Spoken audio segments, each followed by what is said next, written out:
नमस्कार मित्रों, आज की हमारी इस सेशन में हम कुछ अलग हटकर वीडियो बना रहे हैं, जिसमें आज हम आपकी मुलाकात एक ऐसी शख्सियत से करा रहे हैं जिन्होंने अभी हाल ही में IUPSC एग्ज़ाम में 349 रैंक लेकर एक बहुत बड़ा मुकाम हासिल किया है और साथ ही साथ लवासना एकेडमी की अपनी गंतव्य यात्रा को उन्होंने यथार्थ में पूरा किया है।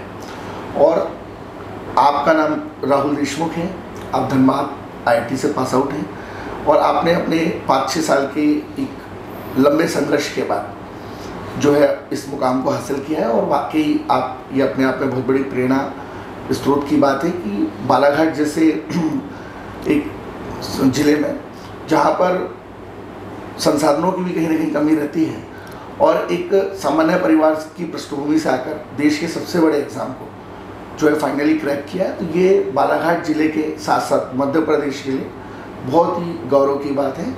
और साथ ही साथ ये राहुल जी की जो सफलता है, राहुल देशमुख जी की, वो सिर्फ राहुल के भाई के लिए जो है युवाओं के लिए प्रेरणा स्रोत नहीं है, बल्कि ये उनके माता पिता का भी जो है कहीं ना कहीं ये बहुत बड़ा योगदान इसमें है। तो ये सभी बच्चों के माता पिता के लिए भी एक बहुत बड़ी प्रेरणा स्रोत की बात है कि किस तरीके से उन्होंने अपनी सक्सेस को जो है हासिल किया। तो हम राहुल जी से सिलसिलेवार सबसे पहले शुरुआत करेंगे। सबसे पहले राहुल जी, आपको बहुत सारी शुभकामनाएं। UPSC के एग्ज़ाम में आपने जो है फाइनली अपने गोल को अचीव किया और लवासना एकेडमी में आप बहुत जल्द जो है अपनी गंतव्य यात्रा को पूरा करेंगे और साथ में बाद में जो है राष्ट्र के परम वैभव को आगे बढ़ाएंगे, देश सेवा में अपना योगदान देंगे। आपको कैसा महसूस हो रहा है? सर, सर्वप्रथम आपको धन्यवाद करना चाहूँगा। और सर, मेरे लिए काफ़ी खुशी की बात तो थी ये वाली। साथ ही साथ मुझे लगा जो इतना लंबा जो मेरा स्ट्रगल था, 4 साल 5 साल का जॉब छोड़ने के बाद, एक वेल पेड जॉब छोड़ने के बाद, वो मेरे लिए काफ़ी इम्पॉर्टेंट था। और इस सफलता ने जो कॉन्फिडेंस बूस्टर काम किया मेरे लिए, वो अपने आप में बहुत बड़ी चीज़ है। और मैं आशा करता हूँ कि इसी तरह आगे काम करते हुए सर्विस में भी लोगों को अच्छी से अच्छी सेवा उपलब्ध कराने का प्रयास करूँगा। राहुल भाई, आपसे ये जानना चाहेंगे कि वो कौन सी 3 बातें थी जिन्होंने आपको इस एग्ज़ाम को फोकस करने के लिए और मोटिवेट करते हुए फाइनली जो है कंसंट्रेट होकर, एकाग्र होकर, डेडिकेट, डिवोशन, डिसिप्लिन के साथ जो है फाइनली अचीव करने में मदद की? वो कौन सी चीज़ें थी? आप युवाओं को क्या संदेश देना चाहेंगे?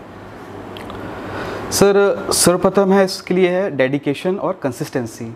कंसिस्टेंसी कभी लूज़ नहीं करनी है, चाहे तबीयत ख़राब हो, घर में कोई इशू हो गया हो, वो सब मैटर नहीं करेगा। हमें हर दिन पढ़ना है तो पढ़ना है। दिन का इफ़ेक्टिवली 10 से 12 घंटा बैठना, सिटिंग ज़रूरी है ताकि इफ़ेक्टिव आवर्स हमारे अच्छे निकल के आ जाएँ, हमारे टारगेट्स कंप्लीट हो जाएँ। सर, दूसरी चीज़ है अपनी प्रिपरेशन को गॉज करना। गॉज से सेंस है कि जो मैं तैयारी कर रहा हूँ ये कि सही डायरेक्शन में हो रही है, क्या रेगुलरली मेरे टेस्ट में अच्छे नंबर आ रहे हैं। ये इंडिकेट करता है कि हाँ, मेरी तैयारी सही डायरेक्शन में जा रही है और मैं उम्मीद लगा सकता हूँ कि अंततः मेरा सिलेक्शन हो जाएगा। और सर, अंततः मैं मानता हूँ एक मेंटरशिप, कोई भी एक्सपीरियंस पर्सनल हो, कोई टीचर हो, अपने बड़े भाई हों, कोई सर्विंग सिविल सर्वेंट हों, जो आपके मेंटर बनने को रेडी हों और वो आपको गाइड करते रहें कि हाँ, ये प्रॉब्लम आई तो आप ऐसे डील कर लो, ये प्रॉब्लम आई तो आप वैसे डील कर लो। तो मुझे लगता है सर, ये 3 कंपोनेंट काफ़ी महत्वपूर्ण है। अच्छा, आपने किस तरीके से टाइम मैनेजमेंट किया प्रिलिमिनरी के लिए, मेंस के लिए? आपने किस तरीके से अपना टाइम टेबल मैनेज किया? जनरल स्टडीज़ के जो GS paper 1, paper 2, paper 3, ethics, और आपका जो ऑप्शनल सब्जेक्ट जो आपका एंथ्रोपोलॉजी था, आपने बताया था मुझे कि आपका एंथ्रोपोलॉजी सब्जेक्ट रहा, तो आपने किस तरीके से टाइम मैनेजमेंट किया? क्या आप एक ही दिन में सारे सब्जेक्ट पढ़ते थे या आपका एक टाइम मैनेजमेंट किस तरीके से था? Yes sir, sir time management बहुत प्रमुख है और मुझे खुशी आपने सवाल को हाईलाइट किया। प्रीलिम्स के लिए मैं कोशिश करता था कि 1 गो में, जैसे अगर आज पॉलिटी शुरू करी है तो आज से 1.5 या 2 दिन में पॉलिटी कंप्लीट कर दूंगा, हिस्ट्री 1 से 1.5 दिन में मैं कंप्लीट कर दूंगा। और मैं ऐसा समय रखता था कि टेस्ट भी मुझे लगाने हैं, क्योंकि प्रीलिम्स का जो मेन पेपर होता है वो ऑब्जेक्टिव टाइप होता है, तो टेस्ट की प्रिपरेशन बार बार टेस्ट को लगाने से वो काफ़ी उसमें ट्यूनिंग आती है बढ़िया। तो रात को समय हुआ जब थक चुके हैं या ज़्यादा पढ़ने की इच्छा नहीं हो रही है, तो उस समय मैं टेस्ट लगा लिया करता था। और मेंस के लिए सर थोड़ा मैंने समय को इस प्रकार से डिवाइड किया था कि काफ़ी समय मैंने ऑप्शनल की रखा था और लगभग 1/3 समय मैंने GS की अलॉट किया था।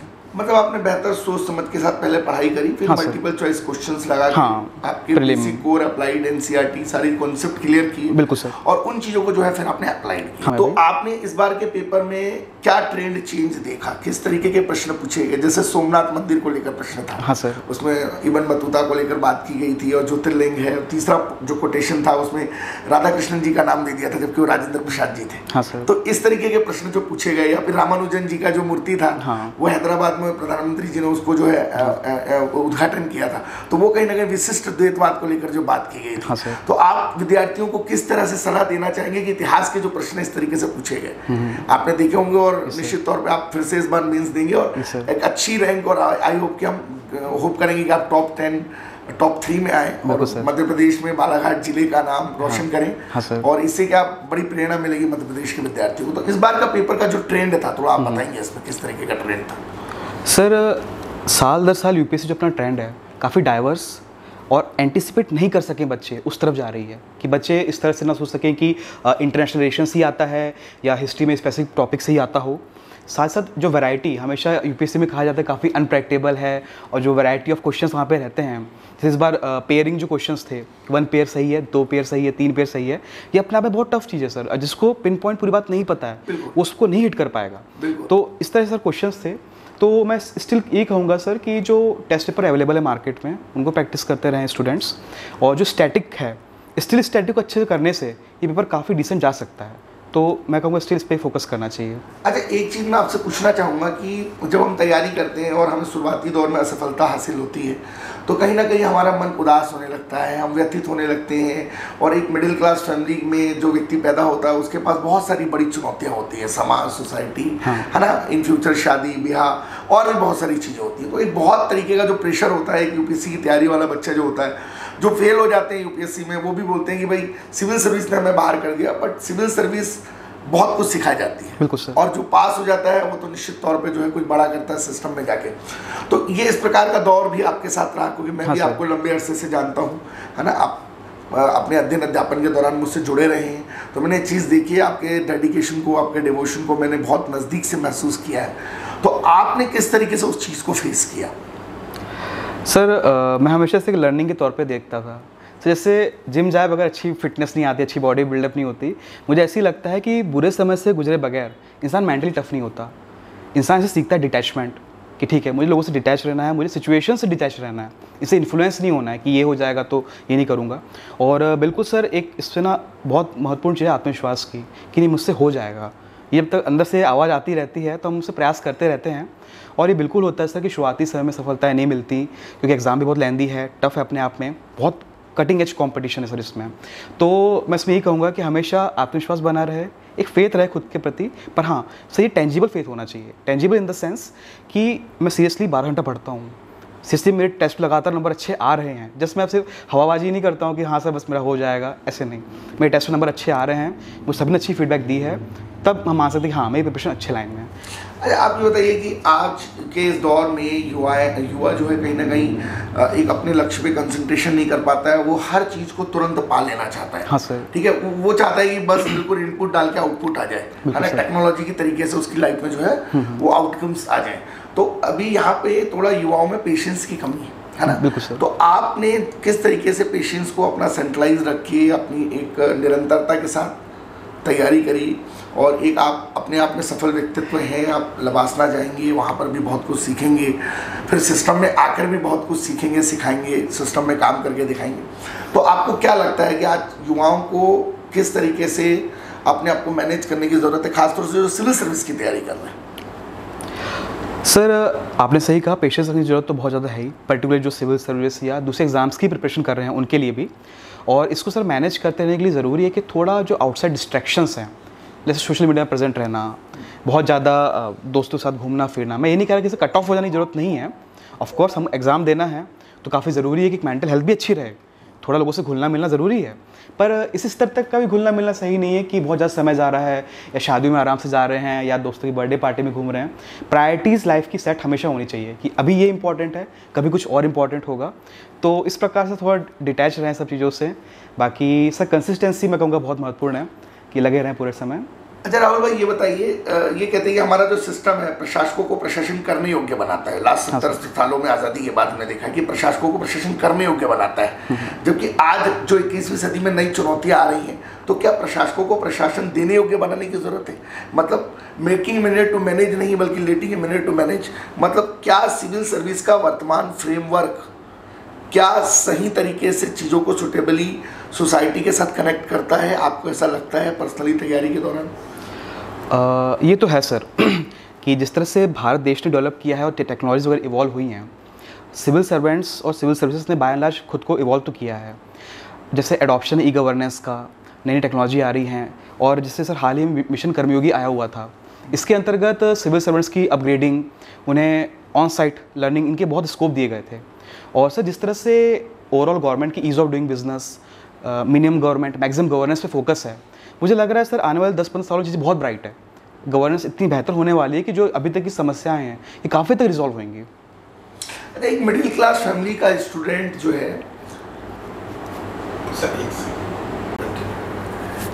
राहुल भाई मैं आपसे ये पूछना चाहता हूँ कि आपका बैकग्राउंड टेक्निकल था, IITian बैकग्राउंड था, उसके बाद आपने मानकी के सब्जेक्ट, आर्ट साइड के सब्जेक्ट जैसे हिस्ट्री है, आपका कहीं ना कहीं आधा टेक्निकल और आधा मानकी का विषय भूगोल या राज्य व्यवस्था, संविधान, इस प्रकार की चीज़ों को आपने किस तरीके से पढ़ा? क्या आपका इंटरेस्ट था या फिर कहीं ना कहीं चीज़ें डेवलप हुई है, या फिर वो आपने एक IITian वाला पैटर्न आपने जो है अपनी तैयारी के दौरान जो है कहीं ना कहीं ईजाद किया? हाँ सर, मैं कहूँगा इसमें 2-3 चीज़ों ने काफ़ी महत्वपूर्ण काम किया। सर पहले मेरा इंटरेस्ट भी था इस सब चीज़ों में, क्योंकि जब मैं स्कूल में था तो हम लोग के 6th के टाइम में यादव सर थे, तो उन्होंने काफ़ी इतना अच्छा सोशल स्टडीज़ पढ़ाया था हम लोगों को कि हमेशा उसमें इंटरेस्ट रहा, हिस्ट्री में, ज्योग्राफी में। सर दूसरी चीज़, मैंने थोड़ा एग्ज़ाम ओरिएंटेड पढ़ने की कोशिश करी ताकि चीज़ें बहुत ज़्यादा ना हो जाएँ, क्योंकि सामान्य तौर पर हम ये पाते हैं कि जो भी सब्जेक्ट्स हैं, हिस्ट्री, पॉलिटी, इकोनॉमी, इनमें चीज़ बहुत वाइड है, तो ये फ़िल्टर आउट करना बहुत ज़रूरी है। एग्ज़ाम ओरिएंटेड क्या काम का है, मैं उसे उतना पढ़ के जाऊँगा सो कि मेरा रिवीजन भी लिमिटेड हो गया और साथ ही साथ मुझे कम से कम चीज़ें याद करनी पड़ी। तो सही इस तरह से मैं थोड़ा सा चीज़ों को अडॉप्ट किया था। Rahul Deshmukh become the change the name of Rahul Deshmukh IAS। हाँ सर। क्या चेंज लग रहा है? क्या चेंज लग रहा है? एक राहुल देशमुख, हाँ सर, IAS राहुल देशमुख, अपने आप में क्या चेंज लग रहा है? सर मैं सबसे महत्वपूर्ण से बदलाव चाहता हूँ, पर्सनालिटी में चेंज आया, और सर दबाव झेल लेने की क्षमता पैदा हुई इसके बाद। मतलब मानता हूँ सर 5 साल बहुत पेनफुल भी रहे, इन असफलताओं से गुजरना, फिर उसके बाद सिलेक्ट होना, तो नो डाउट उसमें बहुत अप्स एंड डाउन्स आए। पर सर खुशी इस बात की रही कि इससे जो मैं लाइफ में सीखा कि ठीक है, कोई प्रॉब्लम आएगी, ठीक है उसे मैनेज करेंगे, कुछ सॉल्यूशन निकालेंगे। तो ये सब जो धीरे धीरे एटीट्यूड डेवलप हुआ कि हमेशा कंफर्ट जोन में नहीं है, हमेशा कोई प्रॉब्लम आ सकती है बट उसे डील करना है और उस डील में मुस्कुराते रहना है, ये जो वहाँ सीखा सर, मतलब ये बहुत अच्छी चीज़ मैंने सीख के निकला हूँ सर इस प्रोसेस से। राहुल जी ये बताइए कि बहुत सारे बच्चे बहुत सारी किताबें खरीद लेते हैं, हाँ, और वो जमा लेते हैं कि भाई ये किताब है, और सारी किताबों को इकट्ठा कर लेते हैं, पढ़ नहीं पाते हैं प्रॉपर, प्लानिंग्स करते हैं कि भाई मैं मंडे से करूँगा, 1 तारीख से करूँगा, मुझे ये करना है। Indians are a good planner but a bad implementer. तो क्या ये इस टाइप का भी कुछ प्रॉब्लम आपकी जो शुरुआती दौर में सफलता रही उस दौरान थी, या शुरुआती दौर से ही आपने चीज़ों को मैनेज करना सीखा? सर मेरे साथ ये चीज़ काफ़ी अच्छी रही, क्योंकि मेरे बैचमेट्स और कुछ कॉलेज सीनियर्स थे, वो पहले से सिलेक्टेड थे, तो चीज़ें में सॉर्टेड थी कि यही पढ़ना है, लिमिटेड 1 किताब है उसे ही पढ़ना है, इसका 2 बार 3 बार रिवीजन कर लेना है, कोई नोट्स का कलेक्शन नहीं, कोई बहुत ज़्यादा ये किताब भी है वो किताब भी है, लिमिटेड पढ़ के मैं जाता था हमेशा, हर बार अच्छे रिजल्ट आते भी रहे। NCERT सारी कवर करी आपने 6 to 12? सर 6 to 12 कवर नहीं करी मैंने, 11th 12th को स्पेसिफिकली कवर कर लिया, तो उससे मेरा काफ़ी काम हो गया था। अच्छा, बाकी टेक्स्ट बुक्स वगैरह में आपने पॉलिटी के लिए क्या पढ़ा स्पेशली? सर पॉलिटी के लिए मुख्य रूप से लक्ष्मीकांत, प्रीलिम्स के लिए, मेंस के लिए सर जो थोड़े से करंट अफेयर चल रहा होता है उस समय का, और साइड बाय साइड सर जो UPSC के कीवर्ड्स हैं मेंस के, सो उनसे रिलेटेड थोड़े से नोट्स वो ऑनलाइन मिल जाते हैं। और हिंदू वगैरह भी आपने? हिंदू वगैरह बिल्कुल सर। हिस्ट्री वगैरह के लिए क्या डिफर किया आपने? सर हिस्ट्री के लिए बेस्ट है स्पेक्ट्रम बुक। स्पेक्ट्रम से sir mains, prelims plus mains दोनों कवर मॉडर्न इंडिया के लिए बिल्कुल। और एंशिएंट और मिडिवल के लिए? सर एंशिएंट मिडाइवल्स के जो ऑनलाइन नोट्स अवेलेबल रहते हैं, काफ़ी सारे वेबसाइट्स पे शॉर्ट नोट अवेलेबल रहते हैं, बिल्कुल सर, तो किसी भी एक को उससे प्रेफर कर लिए। अच्छा, और इसके अलावा ज्योग्राफी वगैरह के लिए क्या किया आपने? सर ज्योग्राफी के लिए pure NCERT, 11th 12th NCERT done sir, बिल्कुल सर। हाँ, और साइंस एंड टेक्नोलॉजी में कुछ नई नई चीज़ें पूछ लेता है। हाँ सर। सर यहाँ थोड़ा टेक्निकल बैकग्राउंड होने का बेनिफिट मिला। बिल्कुल मिला कि हाँ, क्योंकि खुद इंजीनियर हूँ तो इतनी दिक्कत नहीं पड़ी। तो ये सवाल लगभग ना पढ़ के भी जाओ तो काफ़ी, जैसे ग्रेविटेशनल वेव का सवाल है, वेब 3.0 है, ये सब मैनेज हो जाते थे क्वेश्चंस। अभी वो भी आया था आपका सॉफ्टवेयर ऑफ सिस्टम। हाँ, सॉफ्टवेयर एज अ सर्विस। हाँ सर, मतलब इस प्रकार की जो टेक्निकल चीज़ें हैं वो बिल्कुल आपके सर, लिए ईजी हो गई हैं। हाँ ठीक। इसके अलावा करंट अफेयर्स वगैरह कैसे तैयार करते थे आप? सर, करंट अफेयर्स काफ़ी ट्रिकी पोर्शन है, पर्टिकुलरली सिविल सर्विसेज से रिलेटेड। यहाँ समझने की बहुत ज़रूरत है कि क्या करंट अफेयर यूपीएससी को इंपॉर्टेंट लगता है और क्या वो पूछती है, मुझे कितना पढ़ना चाहिए ताकि वहाँ 200 वर्ड का क्वेश्चन लिखते बन जाए। एक्चुअली सर, ये बहुत बड़ा, जो मैंने बात छोटी सी बताई, ये बहुत बड़ी मेथडोलॉजी है। अगर ये समझ लें तो लोग समझ पाएंगे कि कैसे प्रिपरेशन हम सॉर्ट कर सकते हैं, इतना प्रॉब्लमेटिक भी नहीं है। तो सर, जैसे मैं आपको उदाहरण के तौर पर बताता हूँ, यूपीएससी सिंपल पूछा है कि पार्लियामेंट्री कमेटी में अच्छा काम नहीं कर पा रही है तो क्या सुझाव होंगे। सर, 3-4 सुझाव पता हो, 3-4 उसकी डेफिनेशन पता हो और 3-4 एग्जाम्पल पता हो, ये क्वेश्चन बन जाएगा। पर इसमें स्टूडेंट सामान्य तौर पे ये करते हैं कि पूरा द हिंदू पढ़ा, इतने बड़े नोट्स बनाए। अब सर, क्या ये नोट्स एग्जाम तक रिवाइज हो पाएंगे? और अगर अंततः मैं लिख के नहीं आ रहा तो क्या पढ़ने की यूटिलिटी क्या बैठी अंत तक पढ़ने की? तो सर, मैं तो कहता हूँ इनफैक्ट ना केवल मेंस के लिए, प्रीलिम्स, मेंस, इंटरव्यू, किसी के लिए भी कंटेंट वही पढ़ना चाहिए जो एग्जाम में काम आ जाए। तो ये बहुत महत्वपूर्ण चीज़ है। कीवर्ड्स बनाए, शॉर्ट नोट्स। बिल्कुल सर, हाँ, शॉर्ट नोट्स, कीवर्ड्स, ये बहुत महत्वपूर्ण है सर। पढ़ने के टाइम को कैसे डिवाइड करते थे? जो सुबह मॉर्निंग में 7 से शाम 7, तो क्या बिल्कुल कंटिन्यू पढ़ते थे? नींद वगैरह का कैसा क्या सिस्टम आपका बना रखा था आपने? कितने घंटे आप सोते थे? हाँ सर। पढ़ाई का एक मेथोडोलॉजी क्या था, ये कुछ बताएंगे आप? हाँ सर। सर, सामान्य तौर पर मैं रात को 7 घंटे और दिन में 1 घंटा, दिन में 1 घंटे, ये प्रॉपर 8 घंटों की नींद लेता था। और इसके अलावा से मैं कोशिश करता था कि सुबह जो उठा 7:30-8 बजे तक, उसके बाद प्रॉपर 6-7 घंटे का एक स्ट्रेच मैं लगातार बैठता था। सो इसमें मतलब वॉशरूम जाना या इधर उधर पानी पीने उठ गए, सब इंक्लूड है। पर हाँ, इसमें कुछ अलग से उठ के घूमने चले जाऊँगा ऐसा नहीं होगा। ये सुबह 7 घंटे का स्ट्रेच मेरे लिए बहुत सेटिस्फाइंग होता था कि आज दिन की बहुत अच्छी पढ़ाई हुई है। फिर उसका 2-3 घंटे खाने का ब्रेक, खाना खा लिया, सो लिया, गाने वाने सुन लिया आराम से। फिर रात को एक 3-4 घंटे का स्ट्रेच। राहुल को पढ़ाई के अलावा और क्या पसंद है? मूवीज़ वगैरह देखते हैं, दोस्तों के साथ टाइम स्पेंड करते हैं? हाँ सर, मुझे आसपास जगह एक्सप्लोर करने का बहुत शौक है। मैं जब भी खाली समय रहता है, जो आसपास बालाघाट के टाइगर रिजर्व्स हैं, पेंच हो गया, बांधवगढ़ हो गया, पन्ना हो गया, कहाँ तो जाते ही रहता हूँ, करीब है क्योंकि इसका तो मुझे बहुत शौक है। मतलब आप एनवायरनमेंट फ्रेंडली हैं? हाँ सर, बिल्कुल।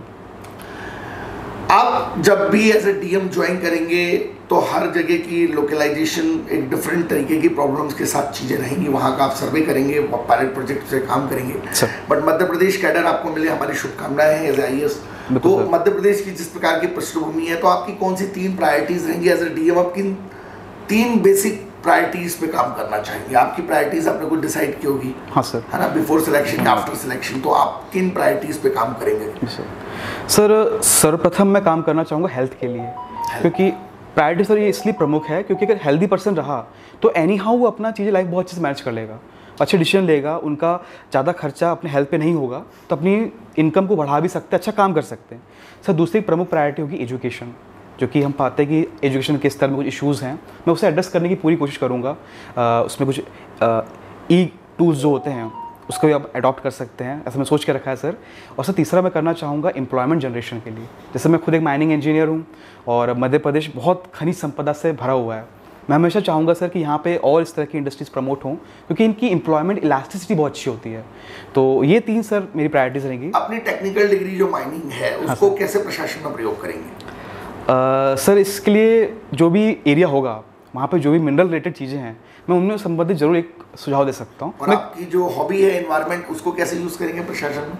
सर, यहाँ बहुत ही अच्छा समागम है कि मैं खुद एक माइनिंग इंजीनियर और इन्वायरमेंटल कंसर्न भी मेरा रहता है, तो कैसे कुछ माइनिंग की टेक्निक्स हमारे इन्वायरमेंट के लिए यूज़फुल हो सकती है। जैसे मैं उदाहरण देता हूँ सर, माइंस में वेटाइवर ग्रास यूज़ होती है जो सॉइल इरोजन को रोकती है। हम भी सामान्यतः पाते हैं कि बालाघाट जैसे क्षेत्रों में मृदा अपरदन की बहुत बड़ी समस्या है, तो इस तरह के टेक्निक्स जो माइनिंग में यूज़ होती हैं वो हम यहाँ यूज़ कर सकते हैं। जैसे कल यूपीएससी में रामसर संधि का एक क्वेश्चन था। हाँ सर। जिसमें उन्होंने पूछा था कि भाई वेटलैंड में जो पेड़ पौधे हैं उनके लिए वो लाइक ए किडनी काम करता है। हाँ, तो वो एक बड़ा टेक्निकल क्वेश्चन था। बिल्कुल सर, बिल्कुल। और रामसर साइट 1971 में आया था, 50 साल पूरे हो रहे तो उन्होंने उसकी साइट्स वगैरह पूछ ली थी। बिल्कुल सर, बिल्कुल। पहला ऑप्शन जो था वो जम्मू एंड कश्मीर वाला था, वो पंजाब दे दिया था। पंजाब दे दिया था। हाँ सर। इस तरीके से चीजें थोड़ी सी आप जिस तरीके की चीज़ें पूछ रहा है तो लग रहा है कि कहने की अप्लाइड स्टडी की बिल्कुल सर, बिल्कुल ज़रूरत है। हाँ, अच्छा, एक चीज़ मैं जानना चाहूँगा, जो मिडिल क्लास फैमिली होती है वहाँ पर बहुत सारे लोगों का गवर्नमेंट जॉब के प्रति थोड़ा इंटरेस्ट कम हो रहा है, और सिविल सेवा एक बहुत कठिन एग्जाम माना जाता है, इस तरीके का मिथ हमारी सोसाइटी में है। बच्चा हमारे यहाँ आसपास शिक्षाकर्मी, व्यापम की छोटी नौकरियाँ, कांस्टेबल, पुलिस या इस प्रकार की सामान्य नौकरियों में जाने की इच्छा रखता है, और कुछ लोग स्टेट पीसीएस की भी तैयारी करते हैं। तो आप अपने स्तर पर उन युवाओं को जो सिविल सर्विस में अपना करियर बनाना चाहते हैं, तो उनको आप क्या सलाह देना चाहेंगे कि क्या अपनी क्षमताओं को ध्यान में रखकर वो अपने करियर को डिसाइड करें, या फिर क्षमताओं को बढ़ा करके अपनी कैपेबिलिटीज को जो है अपने गोल को अचीव करने के लिए आगे आए? मतलब आपका क्या इसमें विजन या क्या एक्शन प्लान है, इस पर थोड़ा बताएं। सर, यहाँ मैं बिल्कुल भी आइडियलिस्टिक सजेशन नहीं दूंगा कि बस आप लगे रहें करते रहें, ऐसा बिल्कुल नहीं कहूँगा। मैं एक प्रैग्मेटिक और प्रैक्टिकल एडवाइस देना चाहता हूँ। एग्ज़ाम आप सिविल सर्विस आप ऑप्ट करना चाहते हैं, आप 3 सीरीज अटैम्प्ट दीजिए। 3 सीरीज अटैम्प्ट में अगर आप किसी भी स्टेज में आप इंटरव्यू तक पहुँच जा रहे हैं, मतलब आप कहीं ना कहीं कैपेबल हो। उसके बाद हो सकता है कि नंबर बढ़ाने की ज़रूरत होगी, ठीक है, पर 3 सीरीज अटैम्प्ट से ज़्यादा किसी भी एग्जाम का वेट करने की बिल्कुल ज़रूरत नहीं है। रीज़न बिंग सर, ये बड़ा प्रोडक्टिव स्टेज होता है लाइफ का।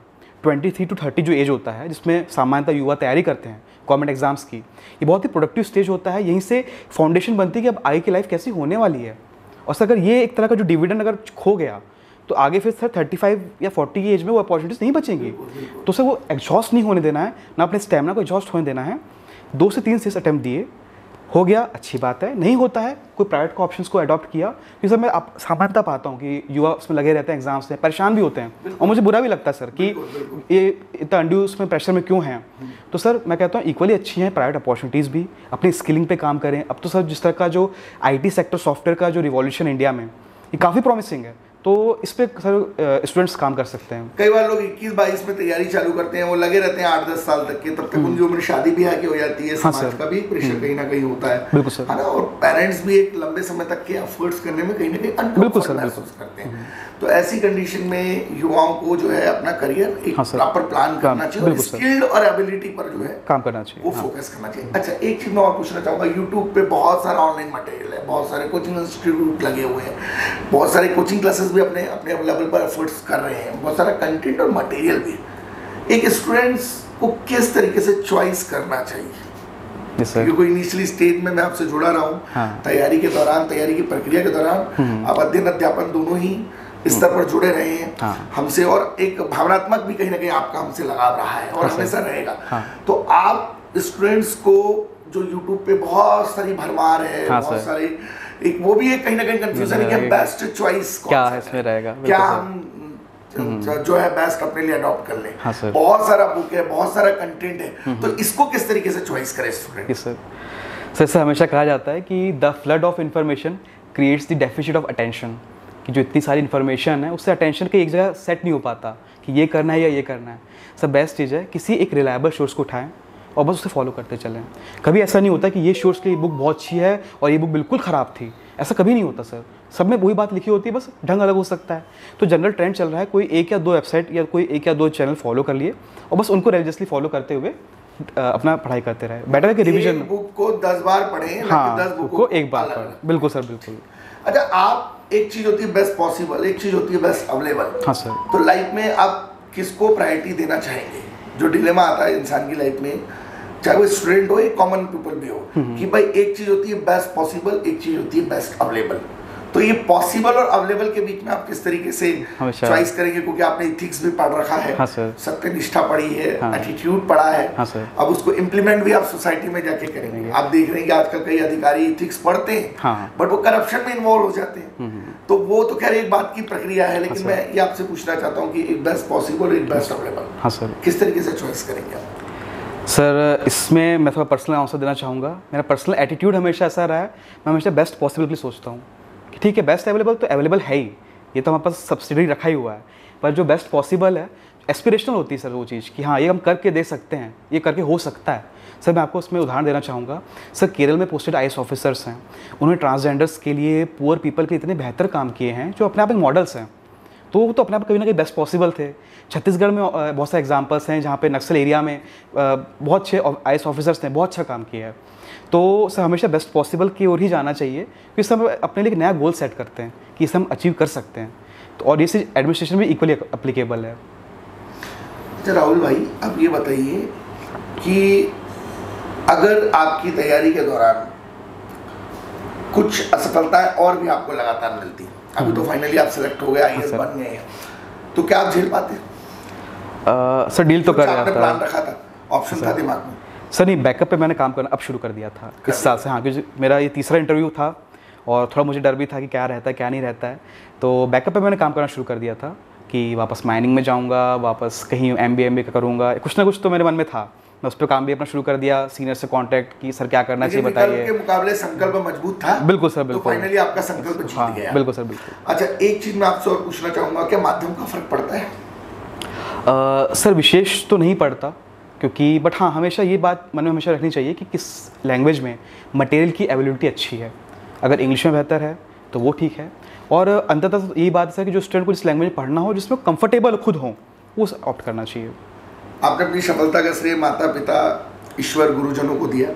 व्यक्तिगत तौर पर मैं आपको बहुत नज़दीक से जानता हूँ। हाँ, मुझे लगता है कि आपकी 100% सफलता में पापा मम्मी सबका योगदान है, भाई का योगदान है, गुरुजनों का है, मित्रों का, सहपाठियों का, हर उस व्यक्ति का जिसने आपको तैयारी के दौरान जो है चाय भी पिलाई, उसका भी योगदान है। बिल्कुल सर, है ना, हर व्यक्ति का योगदान है एकदम सर। लेकिन कहीं ना कहीं मुझे व्यक्तिगत तौर पे लगता है, ये मेरा पर्सनल व्यू है, कि आपकी सफलता में 99% योगदान कहीं ना कहीं आपकी मदर का है। हाँ सर। है ना, मैंने कभी आपसे एक बार सुना था कि my father is my brain and my mother is my heart and I am also for is my mother. है ना, तो मतलब एक माता का रोल बहुत बड़ा रहा है। बिल्कुल सर, बिल्कुल। क्योंकि वो बहुत बड़ी इंस्पिरेशन रही है, उन्होंने काफी मोटिवेट किया आपको। फादर का भी सपोर्ट रहा है डेफिनेटली, मदर का भी सपोर्ट रहा है, गुरुजनों का भी सपोर्ट रहा है। तो मम्मी की भूमिका क्या आप मानते हैं आपकी सक्सेस में क्या रही?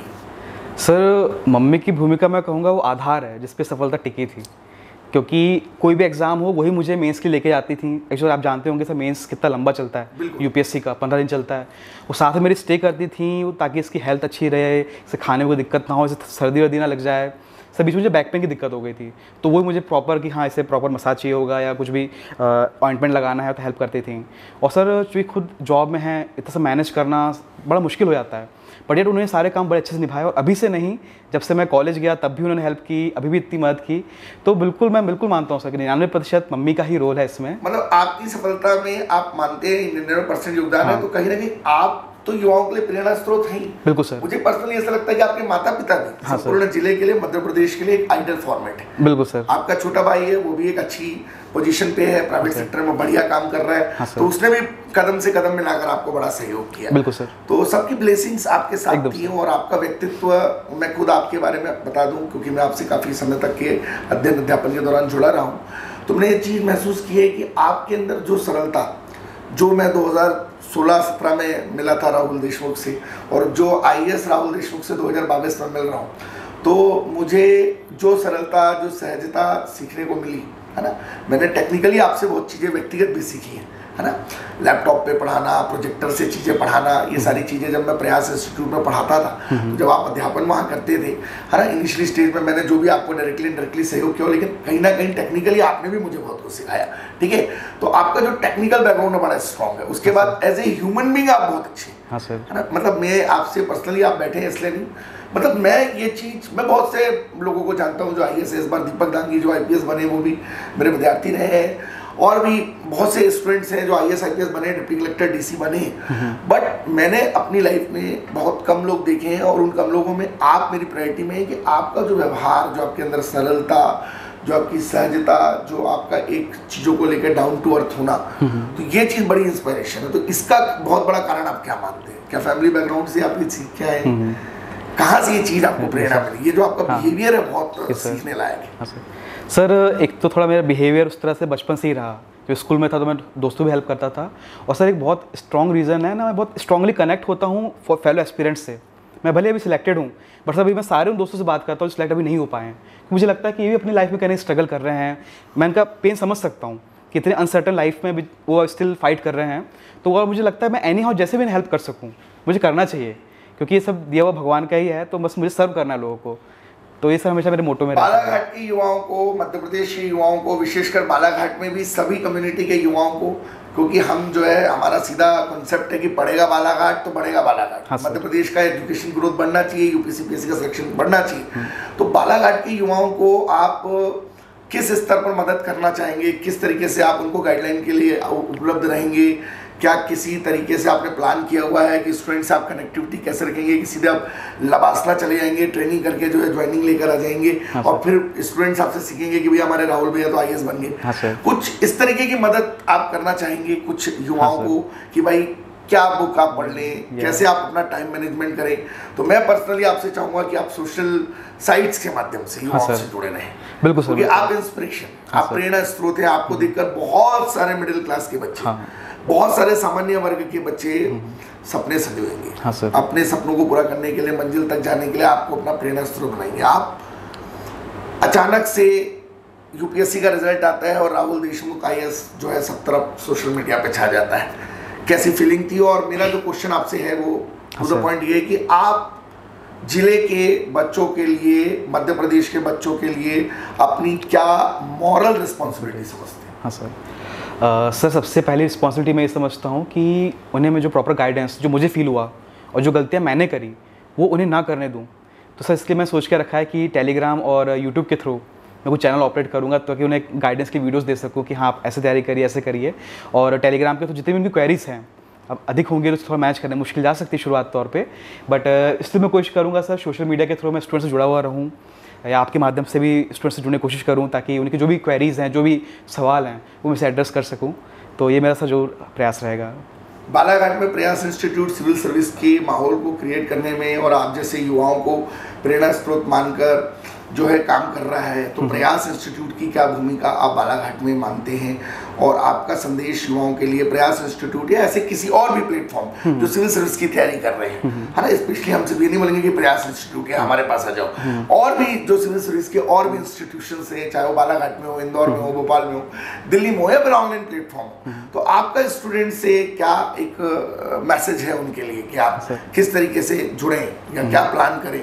क्या विदाउट इंस्टीट्यूट भी तैयारी की जा सकती है क्या, कि इनिशियली स्टेज में कुछ गाइडेंस जरूरी है? क्या लगता है? हाँ सर, सर मैं यही कहूँगा कि कम्प्लीटली पर्सनल चॉइस है, स्टूडेंट टू स्टूडेंट वेरी करता है कि अगर चाहें तो किसी इंस्टीट्यूट जुड़ सकते हैं अगर उन्हें, हाँ प्रोवाइडेड कि उन्हें लगता है कि अकेले अच्छे से अगर पढ़ाई हो जाएगी और उसमें नंबर अच्छा आ रहा है, अच्छा स्कोर चल रहा है, एग्ज़ाम निकलते चल रही एक फेज़ 2 फेज़ तो जस्टिफाइड है।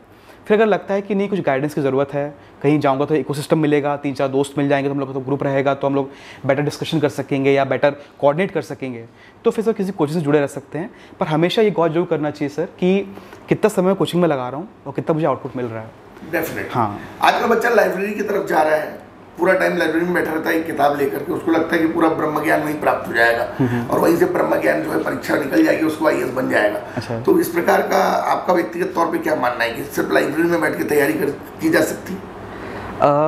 सर जहाँ तक पढ़ने की बात है और लगता है कि लाइब्रेरी कंफर्टेबल है तो जा सकते हैं, कोई इशू नहीं है कि हाँ वहाँ जा रहा हूँ, प्रोडक्टिविटी आउटकम आना चाहिए सर, हर अंततः रिजल्ट ही देखा जाएगा तो वो अच्छा रहना चाहिए। अच्छा ये बताइए राहुल जी कि आपने नौकरी छोड़ी, हाँ सर, लाखों में आपकी सैलरी थी, अच्छा खासा पैकेज था, बढ़िया से शादी करके लाइफ आगे बढ़ा सकते थे कम एज में, लोग सेटिस्फाइड हो जाते हैं। हाँ सर, लाखों की जॉब छोड़ दी सिविल सर्विस के लिए। हाँ सर, है ना, बिल्कुल, ये मेरा थोड़ा पर्सनल है क्वेश्चन। हाँ, कि भाई लोग सेटिस्फाइड हो जाते हैं कि भैया मेरे को जॉब लगी शिक्षा कर्मी वर्ग 3 की, ठीक है चल रहा है, मेरी जीवन बढ़िया चल रहा है, कांस्टेबल बन जाते हैं, एसआई बन जाते, खुश हो जाते हैं। हाँ सर, आपको तो एक अच्छी खासी गवर्नमेंट जॉब लगी हुई थी, लाखों का पैकेज था, मैं जानता हूँ पर्सनली, आप छोड़ गए और आपने वो जॉब छोड़ करके जो सिविल सर्विस की तैयारी करी, रिस्क नहीं लगा आपको? सर रिस्क तो बहुत था, मुझे अभी भी याद है जो मेरा अंतिम दिन था जॉब का, मेरा फेयरवेल था कंपनी में, तो मेरा सब सामान पैक हो चुका था, पैकर से मूवर्स वाले आए, सामान पैक करके रख दिया, मैं ऐसे गद्दे में बैठा हुआ था और सोच रहा था कि अगर यहाँ सिलेक्शन नहीं होता है तब क्या। पर फिर मन से अंदर से आवाज़ आई कि नहीं मैंने इसके पहले ही बहुत एग्ज़ाम दी है तो मैंने यहाँ कन्वर्ट कर लूँगा।